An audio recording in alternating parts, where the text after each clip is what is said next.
On the morning of June 19, 1944, Japan sent the largest carrier aircraft fleet ever assembled into battle. Nearly 450 planes lifted off from 9 carriers into the clear Pacific sky. The Japanese admirals had been planning this moment for months. They called it Operation Ago, and they believed, with genuine certainty, that it would reverse everything that had gone wrong since Midway, that it would cripple the American Navy, halt the American advance across the Pacific, and buy Japan the breathing room it desperately needed to survive. By early afternoon, 350 of those aircraft were gone, not damaged, not forced to retreat, gone, shot out of the sky, crashed into the ocean, or simply vanished without ever finding their targets.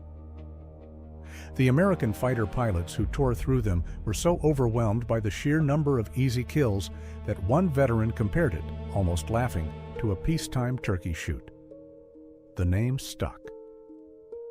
History remembers it as the Great Marianas Turkey Shoot, a nickname so casual and so brutal that it almost obscures what actually happened.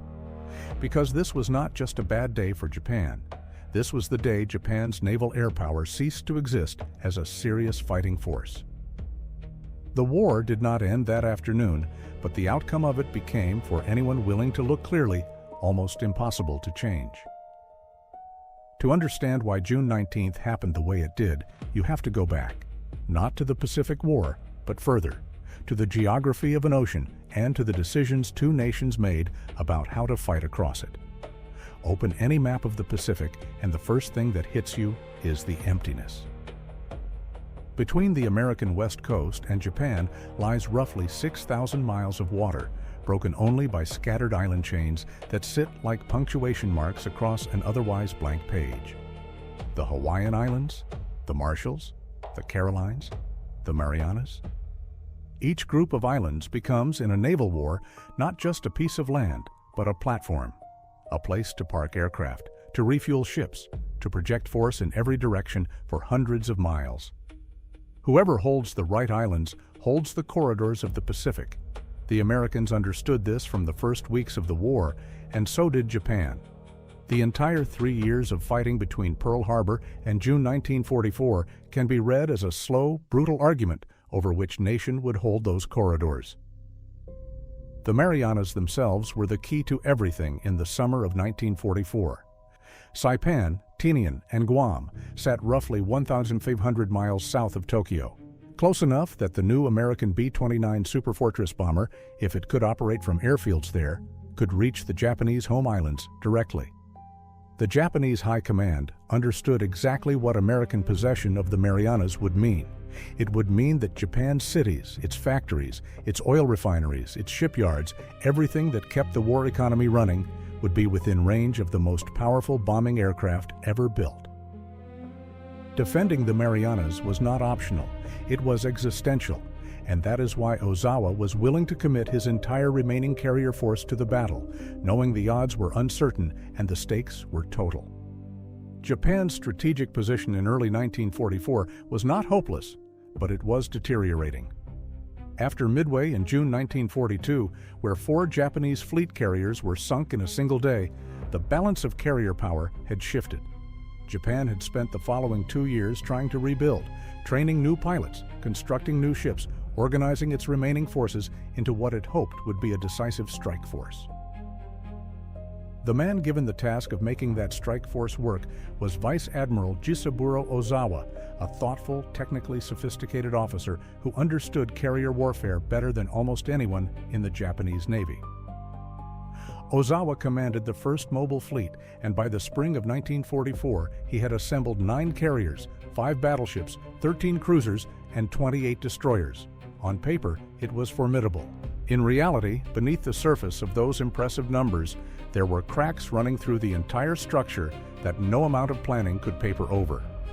The pilots were the problem. The veterans who had attacked Pearl Harbor, who had swept through the Indian Ocean, who had fought at Coral Sea and Midway, most of them were dead. The process of replacing them had been going on for 2 years, but training a carrier pilot is not a quick exercise. Before the war, Japan had taken years to develop its elite aviators, pushing them through brutal selection processes and exhaustive instruction until they could land on a carrier deck in darkness and navigate thousands of miles of featureless ocean. The replacement pilots of 1944 had received a fraction of that preparation. Many had between 150 and 200 hours of flight time. Their American counterparts typically had between 300 and 600. The Japanese pilots knew the basic mechanics of flying their aircraft. What they had not had time to develop was the deeper instinct, the split-second situational awareness, the combat experience that keeps a pilot alive when someone is trying to kill them. Ozawa knew this. He factored it into his planning, which was itself a kind of confession about the state of his force. His plan for Operation Ago was built around a specific geographic advantage he believed he held. The Marianas sat at a point in the Pacific where the prevailing winds and the distances involved would allow Japanese aircraft to fly much greater distances than American planes. Ozawa's carriers could launch their planes from beyond the range of American carrier aircraft, strike the American fleet, and then continue flying to land on the Marianas airfields rather than returning to their carriers. They could refuel, rearm, and strike again on the way back. Ozawa called it the outer air battle concept, and on paper it was genuinely clever. It used the geography of the Pacific to compensate for the quality gap between his pilots and the Americans. The planes did not need to be as good if they could attack from a range where no one could hit back. What Ozawa did not know, and what would determine everything that followed, was what the Americans had spent the previous year building. Admiral Raymond Spruance commanded the American Fifth Fleet, and under him, Vice Admiral Mark Mitcher led Task Force 58, the fast carrier striking force at the center of American Pacific strategy. By June 1944, Task Force 58 was an extraordinary instrument. 15 carriers, 7 battleships, 21 cruisers, 69 destroyers. The sheer scale of it would have been unimaginable 3 years earlier, before American industry had fully converted to war production. But the hardware, impressive as it was only part of the story. The aircraft were better. The Grumman F-6F Hellcat had been rushed into production specifically to counter the Japanese Zero. It was faster, more heavily armed, better protected, and more forgiving to fly. The Zero was still a beautiful aircraft, nimble and deadly in the hands of an expert. But a Zero pilot who took a burst of fire had almost no protection, no armor behind the seat, no self-sealing fuel tanks. A few well-placed bullets, and the plane became a fireball. The Hellcat could absorb considerable punishment and keep flying. Against inexperienced Japanese pilots in lightly built planes, it was a catastrophic mismatch. The pilots were better too. The Americans had developed, during the hard years of 1942 and 1943, a training pipeline that was producing combat-ready aviators in enormous numbers. Pilots who arrived at Task Force 58 in June 1944 had more hours in the air, more gunnery practice, more formation flying, more simulated combat than their Japanese opponents.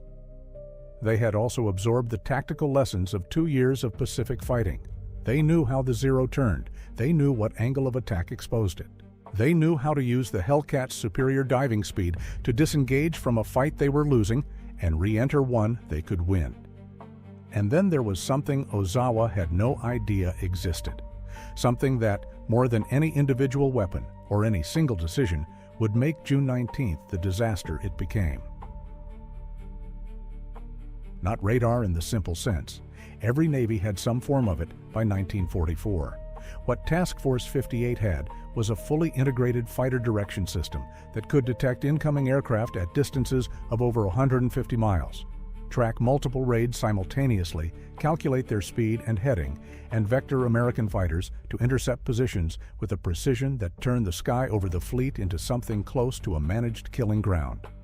The fighter direction officers were specialists who had spent months practicing the exact scenario that was about to unfold. They had drilled for mass raids. They had worked out the procedures for handling dozens of intercepts at the same time. When the Japanese came, they would be met not by surprise defenders scrambling to react, but by a waiting, organized machine designed specifically to destroy them. Ozawa did not know the full capability of the American radar. He believed the outer air battle strategy, by keeping his launches far enough out, would give his pilots room to form up and approach in some kind of order before being detected. He was wrong about the range, he was wrong about the response time, and he was wrong about something else that would cost him dearly before he ever launched a single aircraft. On the morning of June 18th, American submarines found him. The USS Kavala, a fleet submarine on patrol in the Philippine Sea, made contact with Ozawa's main carrier group on the evening of June 17th. The submarine trailed the Japanese formation, reporting its position, course, and speed by radio. A second submarine, USS Albacore, located a different portion of the Japanese fleet the following morning. Spruance and Mitcher now knew roughly where Ozawa was, how fast he was moving, and in what direction. Ozawa did not know where the Americans were with anything like the same precision. The submarines had tipped the information balance decisively before the first aircraft left a flight deck. Mitcher wanted to close the range overnight and strike Ozawa first at dawn on June 19th. He believed correctly that attacking proactively would disrupt the Japanese strike cycle and reduce the number of aircraft that would reach his fleet. Spruance said no. His orders were to protect the invasion of the Marianas. He would not risk the carriers by moving west into the darkness, away from the landing beaches he was supposed to shield. He chose to wait, to fight the defensive battle on American terms with radar and Hellcats and prepared interception positions. Ozawa launched his first strike at 8:30 in the morning. 69 aircraft lifted off from his carriers. He had organized his fleet into 3 groups, keeping his newest and largest carriers in a rearward formation, shielding them behind older ships.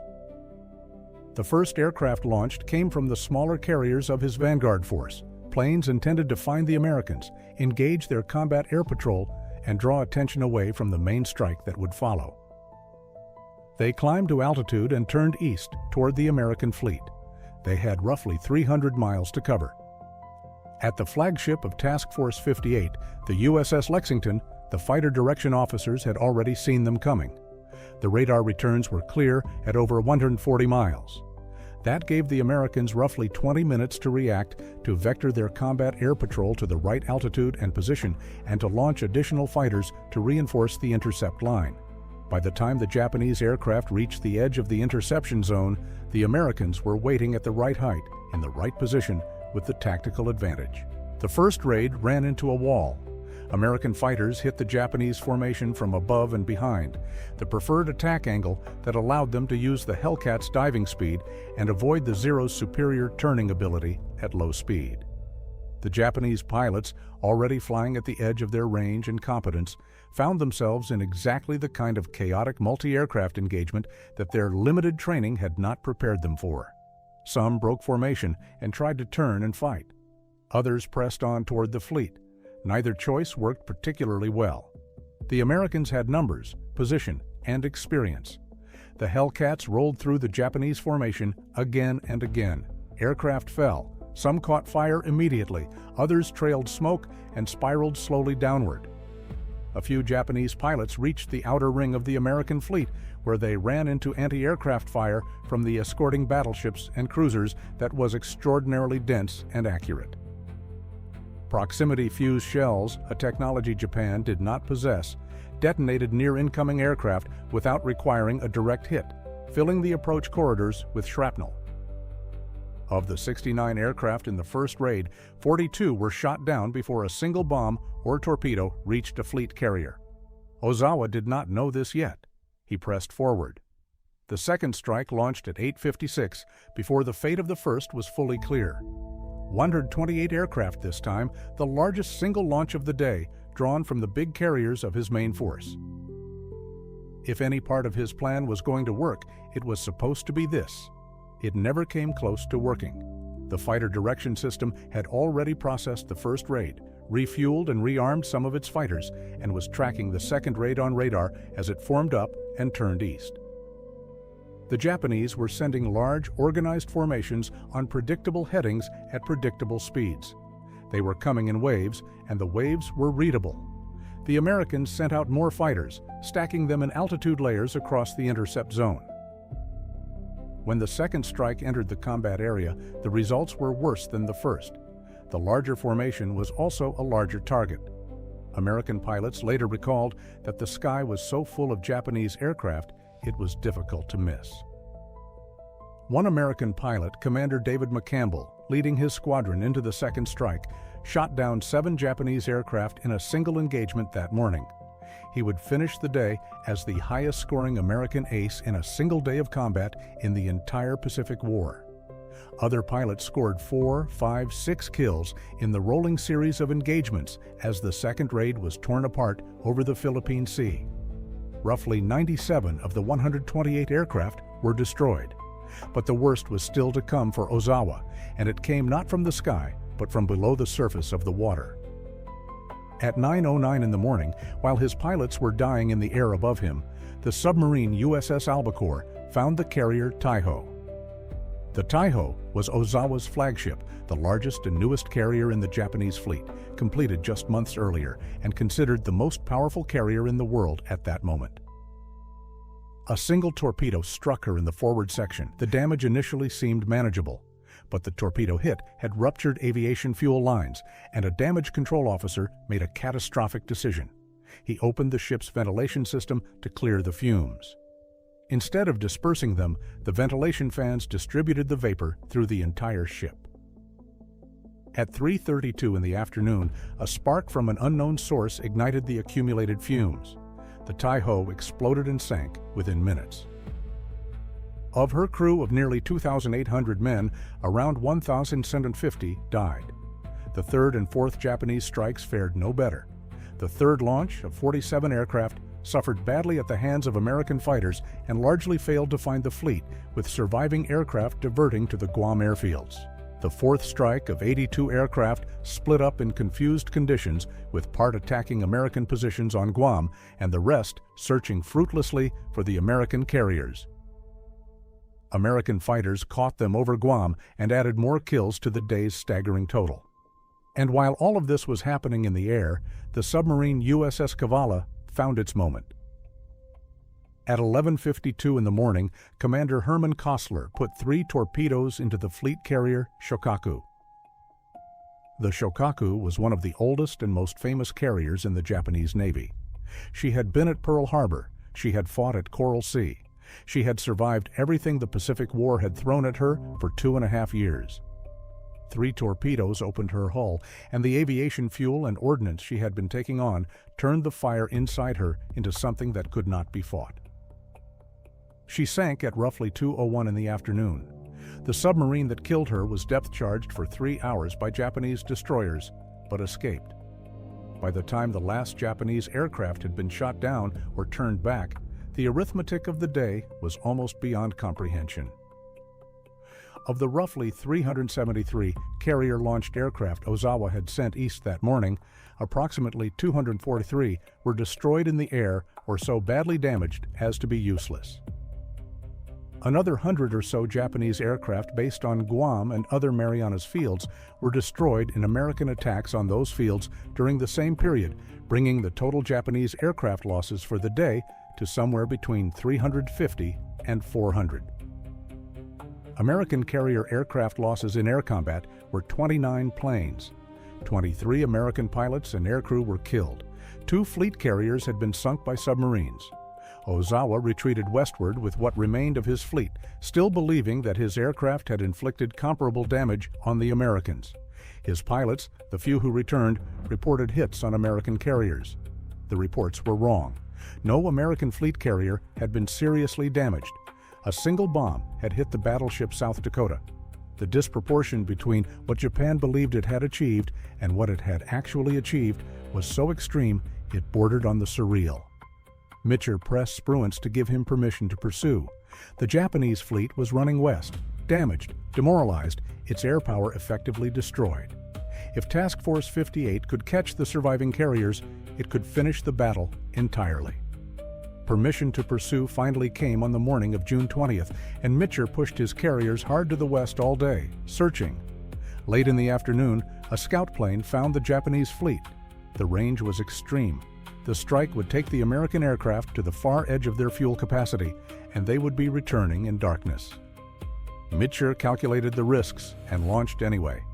They found Ozawa's fleet just as the sun made was one of the touching most the horizon. memorable decisions The of his carrier career. Hio was hit Against every and sank. rule of wartime 2 blackout oilers were procedure, destroyed. he ordered every The light in Zuikaku Task and Force several 58 other ships turned were on. damaged again. Searchlights But aimed many at of the sky. surviving Running Japanese lights carriers blazing. got away in the The gathering entire fleet darkness, lit up in and the many darkness American of the aircraft, Philippine Sea, reaching the like a limits of small their city. fuel on the long A beacon return flight, visible for miles, faced the terrifying announcing the prospect fleet's of exact landing on a position carrier deck to any in Japanese complete submarine darkness. in the area.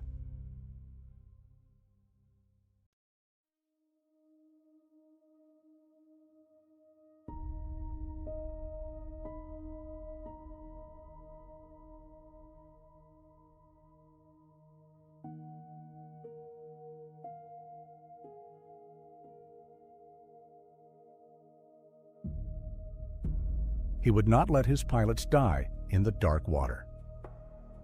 80 aircraft were lost that night, most from fuel exhaustion or accidents in the darkness, and most of the pilots were rescued in the following days.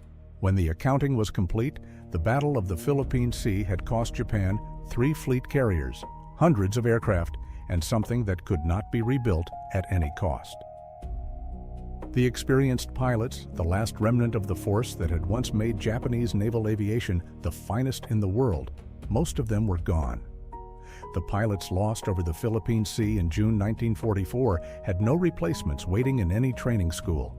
Japan's When the industrial Americans capacity invaded the was being Philippines later strangled that by the year, American and the submarine Japanese campaign, Navy came out to fight its at fuel Lady reserves Gulf were in October dwindling. 1944. Its training programs could Ozawa's not remaining produce in carriers months were what had used taken years not to to build strike before the platforms, war, but as bait. What the Turkey sent Shoot north really to draw destroyed the American fast was not carriers just the away from the aircraft and landing the pilots beaches who flew them. while surface It ships was tried to Japan's reach the ability to invasion project fleet offensive through air other power approaches from carriers in The any carriers future came with engagement. almost no aircraft because there were almost no trained pilots to put in them. They were decoys.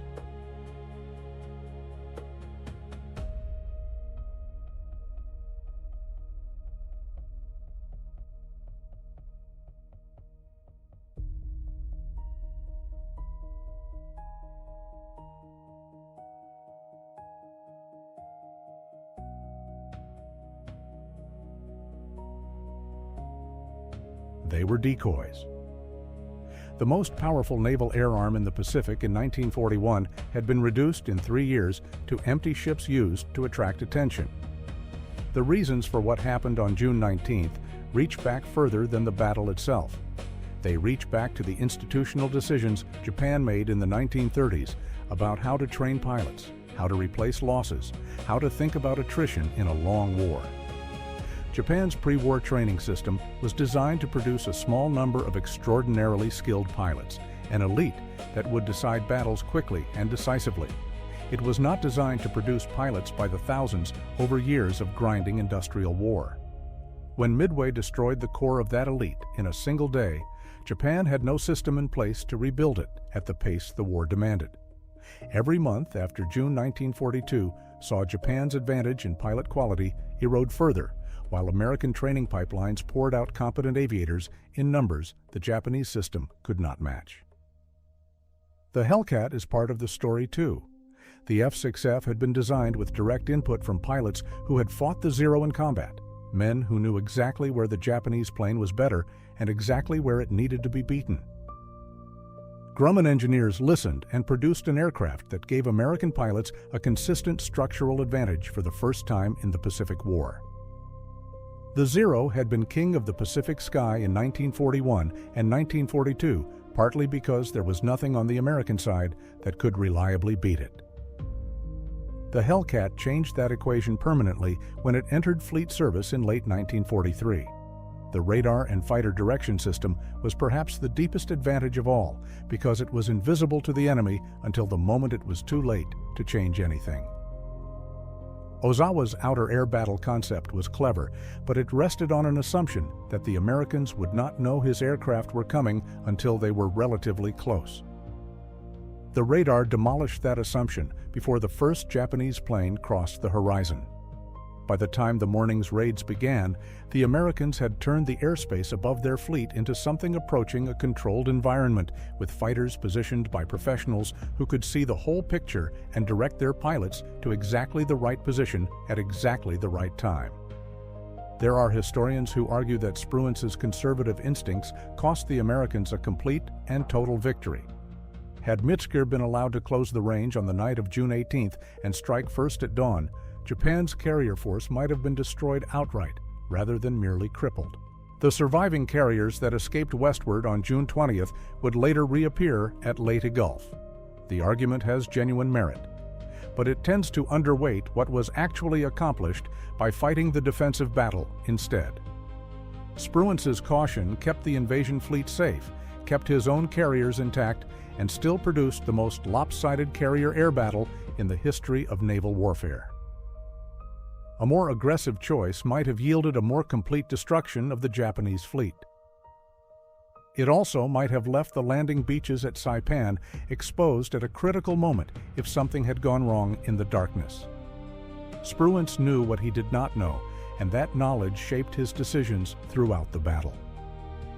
In the years after the war, Japanese officers who survived the battle described a quality of numbness, not grief exactly, but something more fundamental, a recognition that something had changed in a way that could not be changed back.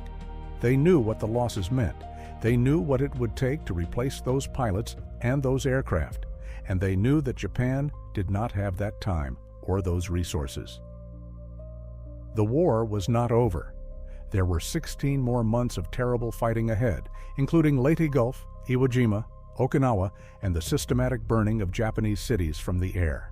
But the shape of the war's ending had been decided in the sky above the Philippine Sea between breakfast and lunch on a clear June morning. 350 aircraft, gone before the afternoon, and with them the last serious chance Japan had to change what was coming. The Great Marianas Turkey Shoot is not a famous battle in the way Midway or Pearl Harbor is famous. It does not have the dramatic reversals of Midway or the shock of Pearl Harbor. What it has is finality. It is the moment when an air force that had once seemed invincible discovered in the clearest possible terms that it no longer existed in any meaningful sense. The men who fought it on the American side did their jobs with a professionalism so complete that the battle barely felt like a battle to some of them until afterward, when they began to count the numbers and understand what the numbers meant. The men who fought it on the Japanese side flew into something they did not expect and could not survive, and most of them died before they understood what had hit them. The Pacific War ended 14 months later with atomic bombs over Hiroshima and Nagasaki. The surrender ceremony took place on the deck of the USS Missouri in Tokyo Bay on September 2, 1945. But if you want to find the moment when that ending became inevitable, when Japan's capacity to defend itself against the American advance was permanently broken, you do not have to look at August 1945. You can look at a Tuesday morning in June 1944, over a stretch of empty blue water west of the Marianas, where the sky was briefly full of aircraft and then, very quickly, was not.